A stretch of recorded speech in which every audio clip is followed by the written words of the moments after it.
Instance ಹೋಗಬೇಕಾದ್ರೆ ನಾನು ಮಾವುತ ಅಂತ ಹೇಳಿದಾಗ ಅವರು ಅದನ್ನ ಚೆನ್ನಾಗಿ ರಿಸೀವ್ ಮಾಡಿಕೊಂಡ್ರು. ಆಮೇಲೆ ಮಾತಾಡಿದ್ರು ಕೂಡ ನಾವು ಟಾಸ್ಕ್ ಅಂತ ಹೋದಾಗ ತುಂಬ ಚೆನ್ನಾಗಿ ಮಾತಾಡಿದ್ರು, ನಾನು ರಿಸೀವ್ ಮಾಡಿಕೊಂಡ್ರು. ಹೊರಗಡೆಯಿಂದ ನೋಡಬೇಕಾದ್ರೆ ನನಗೆ ಬೇರೆ ಥರನೇ ಅನಿಸ್ತಾ ಇತ್ತು. ಯಾಕೆ ಅದನ್ನ ಹೇಳಿದೆ ಕೂಡ ಅವ್ರಿಗೆ. ಎಲ್ಲಿ ವಿನಯ್ ಅವ್ರ ಬಗ್ಗೆ ರೆಸ್ಪೆಕ್ಟ್ ಇವಾಗಲೂ ಇದೆ, ಅವರ ಆಡೋಂಥ ಅಷ್ಟು ಈಸಿ ಅಲ್ಲ ಅದು. ಬಟ್ ಎಲ್ಲಿ ನನಗೆ ತುಂಬ ಬೇಜಾರು ಅನಿಸಿದೆ ಅಂದರೆ ಅವರ ಒಂದು ಕ್ಯಾರೆಕ್ಟರ್ ಬಗ್ಗೆ. ಅಂದರೆ ಇನ್ನು ವಿನಯ್ ಬಗ್ಗೆ ಏನ್ ಅನ್ಸುತ್ತೆ? ನೀವು ಹೋದಾಗಿಂದ ನೀವು ಸ್ವಲ್ಪ ಅವ್ರ ಜೊತೆ ಸ್ವಲ್ಪ ರಬ್ಬ ಆಯ್ತು ಅಂದ್ರೆ ಮಾತಾಡುವಾಗ ನೀವು ಮಾವುತ, ಅದು ನಿಮ್ಗೆ ಆಕ್ಚುಲಿ ಆ ಮಾವುತ ಅನ್ನೋ ಸ್ಟೇಟ್ಮೆಂಟ್ ಎಲ್ಲಾದ್ರೂ ಮುಳುವಾಯ್ತು ಅಂತ ಅನ್ಸುತ್ತೆ? ಆ್ಯಕ್ಚುಲಿ ಇಲ್ಲ. ವಿನಯ್ ಆಸ್ ಅ ಪರ್ಸನ್ ಹೇಗೆ Avinash? How is he? C as a person ನನಗೆ ರಿಯಲ್ ಆಗಿ ಹೇಳಬೇಕಾದ್ರೆ ಫಸ್ಟ್ ಇನ್ಸ್ಟೆನ್ಸ್ ಹೋಗಬೇಕಾದ್ರೆ ನಾನು ಮಾವುತ ಅಂತ ಹೇಳಿದಾಗ ಅವರು ಅದನ್ನ ಚೆನ್ನಾಗಿ ರಿಸೀವ್ ಮಾಡಿಕೊಂಡ್ರು. ಆಮೇಲೆ ಮಾತಾಡಿದ್ರು ಕೂಡ, ಒಂದು ಸ್ವಲ್ಪ ಆ ರಾತ್ರಿ ಮಾತಾಡಿದ್ವಿ. ಆಮೇಲೆ ನೆಕ್ಸ್ಟ್ ಡೇನು ಕೂಡ ನಾವು ಟಾಸ್ಕ್ ಅಂತ ಹೋದಾಗ ತುಂಬ ಚೆನ್ನಾಗಿ ಮಾತಾಡಿದ್ರು, ನಾನು ರಿಸೀವ್ ಮಾಡಿಕೊಂಡ್ರು. ಕೆಲವೊಂದು ವಿಚಾರದಲ್ಲಿ ನನಗೆ ಅಪ್ರಿಷಿಯೇಟ್ ಮಾಡಿದ್ರು. ನಂಗೆ ಅನಿಸ್ತು, ಯಾಕೆ ಹೊರಗಡೆಯಿಂದ ನೋಡಬೇಕಾದ್ರೆ ನನಗೆ ಬೇರೆ ಥರನೇ ಅನಿಸ್ತಾ ಇತ್ತು. ಯಾಕೆ ಅದನ್ನ ಹೇಳಿದೆ ಕೂಡ ಅವ್ರಿಗೆ, ನೋಡಿ ಈ ಥರ ಎಲ್ಲ ಇತ್ತು ನನಗೆ. ಬಟ್ ಕಾಂಪಿಟೇಷನ್ ಅಂತ ಬಂದಾಗ ನಾವು ಫಿಯರ್ಸ್ ಆಗಿ ಆಡೋಣ ಅದಿದ್ದು ಹೌದು ಎಲ್ಲ ಹೇಳಿದ್ರು. ಬಟ್ ನನಗೆ ಎಲ್ಲಿ ವಿನಯ್ ಅವ್ರ ಬಗ್ಗೆ ರೆಸ್ಪೆಕ್ಟ್ ಇವಾಗಲೂ ಇದೆ, ಅವರ ಆಡೋಂಥ ಅಷ್ಟು ಈಸಿ ಅಲ್ಲ ಅದು. ಆ ಮನೆಯಲ್ಲಿ ಆಡೋದೇ ಅಷ್ಟು ಈಸಿ ಅಲ್ಲ. ಗೇಮ್ ಆಡೋದು ಅಥವಾ ಏನು ಆಡೋದು ಓವರಾಲ್ ಇರೋದೇ ಅಷ್ಟು ಈಸಿ ಅಲ್ಲ. ಒಂದು ವಾರ ಇರೋದೂ ದೊಡ್ಡ ಟಾಸ್ಕೆ. ಬಟ್ ಎಲ್ಲಿ ನನಗೆ ತುಂಬ ಬೇಜಾರು ಅನಿಸಿದೆ ಅಂದರೆ ಅವರ ಒಂದು ಕ್ಯಾರೆಕ್ಟರ್ ಬಗ್ಗೆ. ಅಂದರೆ ನನ್ನ ಬಗ್ಗೆ ಅವರು ಎಷ್ಟು ಸಲ ಅವ್ರ ಹತ್ರ ಹೋಗಿ ಹೇಳಿದ್ರು, ಲೈಕ್ ನೋಡಿ ಈ ಥರ ನೀವು ಮಾತಾಡಿದ್ದು ಓಕೆ, ಈ ಥರ ಮಾತಾಡಿದ್ರೆ ಅದು ಬೇರೆ ಥರ ಪೊಟ್ರೆ ಆಗುತ್ತೆ, ಹೊರಗಡೆನೂ ಒಳಗಡೆನೂ ನೀವು ನನ್ನ ಒಂದು ಇಮೇಜ್ಗೆ ಇಷ್ಟೊಂದು ಬೇರೆ ಥರ ಆಗೋಗ್ಬಿಡುತ್ತೆ ಅಂದರೆ ಹೇಳಿದ್ರು ಅವರಿಗೆ. ಪರ್ಸನಲಾಗಿ ಮಾತಾಡಿದ್ರು, ಅದನ್ನ ತೀರಾ ಮಾಡ್ತಾಯಿದ್ರು, ಪದೇ ಮಾಡ್ತಾಯಿದ್ರು, ಅದನ್ನ ಕಂಟಿನ್ಯೂ ಮಾಡಿದರು. ಎಲ್ಲಿ ಚಾನ್ಸ್ ಸಿಗುತ್ತೆ ಅಲ್ಲಿ ಮಾಡ್ತಾನೆ ಇದ್ರು. ಮತ್ತು ಅವರ ಸೊ ಓವರ್ ಆಲ್ ಈಗ ಈ ಎಲ್ಲ ಕ್ಯಾರೆಕ್ಟರ್ಸ್ ಅನ್ನ ನೋಡಿದ್ರೆ ಅವಿನಾಶ್ಗೆ ಏನ್ ಅನ್ಸುತ್ತೆ? ಯಾಕಂದ್ರೆ ಎಲ್ಲಾ ಸೀಸನ್ಗಳಲ್ಲೂ ಎಲ್ಲರಿಗೂ ಇರುವಂತಹ, ಜನರಿಗೆ ಇರುವಂತಹ ಒಂದೇ ಒಂದು ಪ್ರಶ್ನೆ, ಬಿಗ್ ಬಾಸ್ ಸ್ಕ್ರಿಪ್ಟೆಡ್ ಅನ್ನುವಂಥದ್ದು ಎಲ್ಲರಿಗೂ ಇರುವಂಥ ಕ್ವಶನ್. ಇದಕ್ಕೆ ಅವಿನಾಶ್ ಏನು ಹೇಳ್ತಾರೆ? ನಿಜವಾಗ್ಲೂ ನನಗೆ ಬಿಗ್ ಬಾಸ್ ಬರೋಕ್ಕಿಂತ ಮುಂಚೆ ಈ ಕ್ವಶನ್ $100,000 million ಕ್ವಶನ್ ಹೇಳ್ತಾರಲ್ಲ, ಆ ಥರ ಒಂದು ಕ್ವಶನ್ ಇತ್ತು ನನ್ನ ತಲೆ. ನನ್ನ ಫ್ರೆಂಡ್ ನನ್ನನ್ನು ಮಂಗಳೂರಿಂದ ಇಲ್ಲಿ ಡ್ರಾಪ್ ಮಾಡಬೇಕಾದ್ರೆ, ಬೆಂಗಳೂರಿಗೆ ನಾನು ಬಿಗ್ ಬಾಸ್ ಬರಬೇಕಾದ್ರೆ ಅವನು ಹೇಳ್ದ, ಈ ಸಲ ನೀನು ಬಿಗ್ ಬಾಸ್ ಹೋದಾಗ ನನಗೆ ಒಂದು ಪ್ರಾಮಿಸ್ ಮಾಡು, ಬಿಗ್ ಬಾಸ್ ಸ್ಕ್ರಿಪ್ಟೆಡ ಅಲ್ವಾ ಅಂತ ಒಂದು ನೀನು ಬಂದ ತಕ್ಷಣ ನನಗೆ ಫೋನ್ ಮಾಡಿ ಹೇಳಬೇಕು ನೀನು ಬಂದಾಗ ಅಂತ. ಸೊ ನಾನು ಹೇಳಿದೆ, ನಿನಗೆ ಯಾವತ್ತೂ ಸುಳ್ಳು ಹೇಳ್ದವನಲ್ಲ, ನಿಜವಾಗ್ಲೂ ಹೇಳ್ತೀನಿ. ಬಟ್ ನನಗೆ ಗೊತ್ತಿಲ್ಲ, ಇಲ್ಲ ಅಂತ ಅನಿಸತ್ತೆ ನನಗೆ. ಬಟ್ ನನಗೂ ಒಂದು ಇದಿದೆ, ಕುತೂಹಲ ಇದೆ, ಏನು ನೋಡೋಣ ಅಂತ. ಬಟ್ 101% ಮೇ ಬಿ ಸ್ಕ್ರಿಪ್ಟೆಡ್ ಆಗಿದ್ರೆ ಐ ಥಿಂಕ್ ನನ್ನ ವರ್ಷನಲ್ಲಿ ಬೇರೆಯೇ ಇರ್ತಾಯಿತ್ತು. ನಾನು ಮತ್ತು ವಿನಯ್ ಅವರು ಫಸ್ಟ್ ಡೇನೇ ಫೈಟ್ ಮಾಡಬೇಕಾಗಿತ್ತು. ಆ ಸ್ಕ್ರಿಪ್ಟೆಡ್ ಆಗಿದ್ದರೆ, ಆ ಮಾವುತ ಅಂತ ಹೇಳಿದ್ರೆ ಅಲ್ಲಿ ಫೈಟ್ ಮಾಡಬೇಕಾಗಿತ್ತು. ಬಟ್ ಆ ಸ್ಕ್ರಿಪ್ಟೆಡ್ ಇಲ್ಲ ಅಂತ ಅಲ್ಲೇ ಪ್ರೂವ್ ಆಗುತ್ತೆ. ಯಾಕಂದರೆ ನಾನಾಗಿದ್ದೆ, ನನ್ನ ಒಂದು ಜರ್ನಿ ಯಾವ ಥರ ಮಾಡಬೇಕು ಅದನ್ನೇ. ಸ್ಕ್ರಿಪ್ಟೆಡ್ ಅದು ಅಲ್ಲಿ ಆ ಪಾಯಿಂಟೇ ಸಿಗಲ್ಲ. ಯಾಕಂದರೆ ಯಾರೂ ಇನ್ವಾಲ್ವ್ ಆಗಲ್ಲ ಅಲ್ಲಿ, ಯಾವ ಪಾಯಿಂಟಲ್ಲೂ ಯಾರೂ ಇನ್ವಾಲ್ವ್ ಆಗಲ್ಲ, ಯಾರೂ ಮಾತಾಡಲ್ಲ. ಬಟ್ ಹೆಂಗೆ ಸ್ಕ್ರಿಪ್ಟೆಡ್ ಚಾನ್ಸೇ ಇಲ್ಲ, ಯಾರೂ ಏನೂ ಹೇಳಲ್ಲ. ನೀವು ಹೋಗೋ ಮುಂಚೆ ನಿಮ್ಮ ಹತ್ರ ಮಾತಾಡ್ತಾರೆ ವಿನಾಮ, ಅಲ್ಲಿ ಒಳಗಡೆ ಯಾರೂ ಮಾತಾಡಲ್ಲ. ಓಕೆ, ನಾನು ಇನ್ನೊಂದಷ್ಟು ಕಂಟೆಸ್ಟೆಂಟ್ಸ್ನ ಹೆಸರು ಹೇಳ್ತೀನಿ. ಸೊ ಒನ್ ವರ್ಡಲ್ಲಿ ನಿಮಗೆ ಅವ್ರ ಬಗ್ಗೆ ಏನು ಅನ್ಸುತ್ತೆ ಅಂತ, ಒನ್ ವರ್ಡ್ ಅಥವಾ ಒಂದು ಸೆಂಟೆನ್ಸ್ ಏನು ಅನ್ಸುತ್ತೆ ಅಂತ ಹೇಳಿ. ಸಂಗೀತ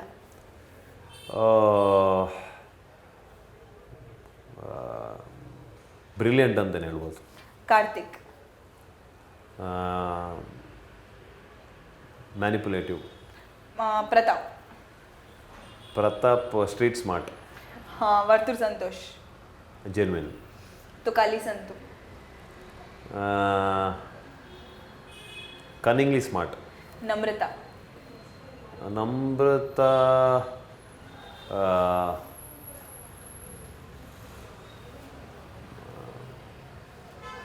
sprint runner but running on different track.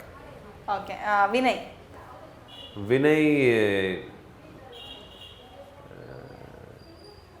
Good person but bad attitude. Michael good sportsman but still needs to be polished. Okay. So ಇದಿಷ್ಟು ಕೂಡ ನಿಮ್ಮ ಅಭಿಪ್ರಾಯ ಅವರ ಮೇಲೆ. ಹಾಗೆ ಸೊ ಅವಿನಾಶ್ ಅವರೇ, ನೆಕ್ಸ್ಟ್ ಸಿನಿಮಾ ಇವಾಗ ಬಿಗ್ ಬಾಸ್ ನಂತರ ಹೊರಗೆ ಬಂದ ಮೇಲೆ ಸಿನಿಮಾ ಮಾಡುವಂತಹ ಏನಾದರೂ ಥಿಂಕಿಂಗ್ ಇದೆಯಾ ಅಥವಾ? ಡೆಫಿನೆಟ್ ಆಗಿದೆ. ಆ್ಯಕ್ಚುಲಿ ನಾನು ಈವರೆಗೆ ನನ್ನ ಜರ್ನಿಯಲ್ಲಿ ನಾನು ಇಷ್ಟವರೆಗೆ ನಾನು ಯಾಗ ಮಾಡ್ತಿದ್ದೆ ಒಂದು ಒಳ್ಳೆ ಸಿನಿಮಾ ಮಾಡಬೇಕು, ನನ್ನ ಟ್ಯಾಲೆಂಟ್ ಏನಿದೆ ಅಥವಾ ನನ್ನ ಆರ್ಟ್ ಏನಿದೆ, ನನ್ನ ಓವರಾಲ್ ಕಲೆ ಏನಿದೆ ಅದನ್ನ ತೋರಿಸ್ಬೇಕು ಅಂತ. ಸೊ ನಾನು ಸಿನಿಮಾ ಮಾಡ್ತಾ ಇವಾಗಲೂ ನಾನು ಗ್ಯಾಂಗ್ಸ್ಟರ್ ಡೈರೀಸ್ ಅಂತ ಒಂದು ಸೀರೀಸ್ ಮಾಡ್ತಾ ಇದ್ದೀನಿ, ಹಿಂದಿ ತೆಲುಗು ಒಂದು ಇದಕ್ಕೆ. ಸಿನಿಮಾ ಬಿಟ್ಟು ಫ್ರೀ ಟೈಮಲ್ಲಿ ಏನು ಮಾಡ್ತಾರೆ ಅವಿನಾಶ್? ಸಿನಿಮಾ ಬಿಟ್ಟು ಫ್ರೀ ಟೈಮಲ್ಲಿ ಸಿನಿಮಾ ನೋಡ್ತೀನಿ. ನನಗೆ ಸಿನಿಮಾ ನೋಡೋಕ್ಕೆ ಇಷ್ಟ ತುಂಬಾ. ಥಿಯೇಟ್ರಿಗೆ ಹೋಗ್ಬಿಟ್ಟು ಯಾರೂ ಸಿಕ್ಕಿಲ್ಲ ಅಂದರೆ ಒಬ್ಬನೇ ಆದರೂ ಹೋಗ್ಬಿಟ್ಟು ನೋಡ್ತೀನಿ. ಸೊ ಸಿನಿಮಾ ನೋಡೋದಂದರೆ ತುಂಬ ಇಷ್ಟ. ಕ್ರಿಕೆಟ್ ಆಡ್ತೀನಿ, ಕ್ರಿಕೆಟ್ ಅಂದರೆ ತುಂಬ ಇಷ್ಟ. ಸೊ ಅದು ಬಿಟ್ಟರೆ ನನ್ನ ಕೆಲವೊಂದು ಫ್ರೆಂಡ್ಸ್ಗಳ ಹತ್ರ ಜಾಯ್ನ್ ಆಗಿ ಮೇ ಬಿ ಒಂದು ಹಿಲ್ ಸ್ಟೇಷನ್ಗೆಲ್ಲ ಹೋಗೋದು ತುಂಬ ಇಷ್ಟ ನನಗೆ. ಅಲ್ಲಿ ನನ್ನ ಕಾಮ್ನೆಸ್ಸನ್ನು ಪಡಿತೀನಿ. ಸೊ ಈ ಥರ ಎಲ್ಲ ಮಾಡ್ತೀನಿ. ಓಕೆ, ಸೊ ಫೈನಲಿ ನಿಮ್ಮ ಫ್ಯಾನ್ಸ್ಗೆ ಏನು ಹೇಳಕ್ಕೆ ಇಷ್ಟಪಡ್ತೀರಿ? ಫ್ಯಾನ್ಸ್ ಹೇಳೋಕ್ಕಿಂತ ಜಾಸ್ತಿ ಸಪೋರ್ಟರ್ಸ್ ಅಂತಲೇ ಹೇಳ್ಬೋದು. ನನಗೆ ಅವರು ತುಂಬಾ ನನಗೆ ಪ್ರೀತಿ ಕೊಟ್ಟಿದ್ದಾರೆ. ಇವಾಗ ನನ್ನ ಜಾಸ್ತಿ ನನ್ನ ಬಗ್ಗೆ ತುಂಬಾ ಕಾಳಜಿ ತೋರಿಸ್ತಾ ಇದ್ದಾರೆ. ಸೊ ಅದ್ರಿಗೆ ತುಂಬ ಹೃದಯದ ಧನ್ಯವಾದಗಳು. ಯಾಕಂದರೆ ಯಾವುದು ಬೆಸ್ಟ್ ನಿಮ್ಮ ಒಂದು ಏನು ಸಪೋರ್ಟರ್ಸ್ ಬೆಸ್ಟ್ ಮೆಸೇಜ್ ಯಾವುದು? ತುಂಬ ಎಲ್ಲರೂ ಕೊಟ್ಟಂಥ ಮೆಸೇಜ್ ತುಂಬಾ ಖುಷಿ ಕೊಡುವಂಥ ಮೆಸೇಜ್. ಬೇರೆ ಬೇರೆ ಥರ ಮೆಸೇಜ್ ಮಾಡಿದ್ದಾರೆ. Like genuine person, gentle man.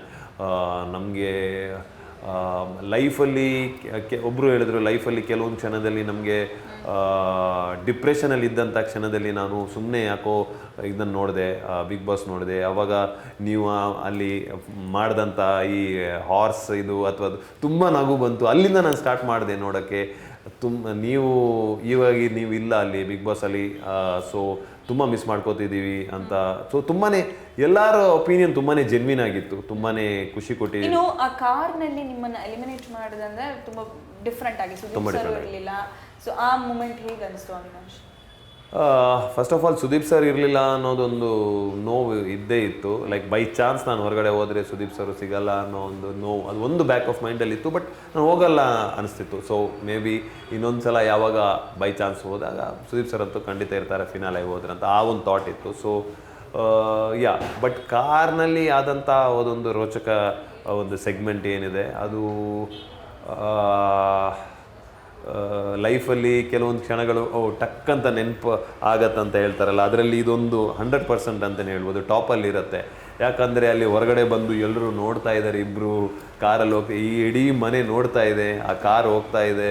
ಆಮೇಲೆ ಕಾರಲ್ಲಿ ನಾನು ಹೊರಗಡೆ ಹೋಗಿದ್ದೀನಾ ಅಥವಾ ಹೊರಗಡೆ ಬರ್ತಾ ಇದ್ದೀನಾ ಅಂತಲೂ ಗೊತ್ತಾಗಲ್ಲ, ಯಾಕಂದ್ರೆ ಫುಲ್ ಕವರ್ ಆಗಿದೆ. ಸೊ ಒನ್ ಸೆನ್ಸೇಷ್ನಲ್ ಮೊಮೆಂಟ್ ಅದು. So it's a beautiful experience. ಏನು ಎಕ್ಸ್ಪೀರಿಯನ್ಸ್ ಪೇನ್ಫುಲ್ ಆಗಿದ್ರು ಅದು ಬ್ಯೂಟಿಫುಲ್ ಎಕ್ಸ್ಪೀರಿಯನ್ಸ್. ಯಾಕಂದರೆ ಆ ಪ್ರೊಸೀಜರ್ ಏನಿದೆ, ಆ ಪ್ರೊಸೀಜರ್ ವಾಸ್ ಸಮಥಿಂಗ್ ಬ್ಯೂಟಿಫುಲ್. ಅದು ಇನ್ನೊಂದು ಸಲ ಆ ಥರ ಒಂದು ಎಂಗ್ಸೈಟಿನೂ ಇದೆ, ಭಯನೂ ಇದೆ, ಅದ್ರ ಜೊತೆಗೆ ಏನೋ ಸಮಥಿಂಗ್ ಸ್ಪೆಷಲ್ ಆಗ್ತಾ ಇದೆ ಅನ್ನೋ ಒಂದು feel. So it's a mix feeling. Okay, so next ಏನು ಪ್ಲಾನ್ಸ್ ಇದೆ ಅವಿನಾಶ್? ಪ್ರಾಜೆಕ್ಟ್ ಬಗ್ಗೆ ಹೇಳ್ತಾ ಇದ್ದೀರಾ? ಆಫ್ಟರ್ ಬಿಗ್ ಬಾಸ್ ಅದೇ ಒಂದೆರಡು ನಾನು ಪ್ರಾಜೆಕ್ಟ್ಗಳನ್ನ ಕಂಪ್ಲೀಟ್ ಮಾಡಿರಲಿಲ್ಲ. ಇಲ್ಲಿ ಬಂದಮೇಲೆ ಅದನ್ನ ಕಂಪ್ಲೀಟ್ ಮಾಡಿಕೊಡ್ಬೇಕು. ಒಂದು ಗ್ಯಾಂಗ್ಸ್ಟರ್ ಡೈರೀಸ್ ಅಂತ ಒಂದು ಸೀರೀಸ್ ಇದೆ, ಅದನ್ನ ನಾನು ಕಂಪ್ಲೀಟ್ ಮಾಡಬೇಕು ಹಿಂದಿಯಲ್ಲಿ. ಸೊ ಅದನ್ನ ಕಂಪ್ಲೀಟ್ ಮಾಡೋಕ್ಕೆ ಬಾಂಬೆಗೆ ಹೋಗ್ಬಿಟ್ಟು ಅದನ್ನ ಕಂಪ್ಲೀಟ್ ಮಾಡ್ತೀನಿ. ಮೇನ್ ಗ್ಯಾಂಗ್ಸ್ಟರ್ ಆಗಿ ಪ್ಲೇ ಮಾಡ್ತಾ ಇದ್ದೀನಿ. ಒಂದು ಒಳ್ಳೆ ಸಬ್ಜೆಕ್ಟು, ಒಂದು ಒಳ್ಳೆ ರೋಲ್ ನನಗೆ.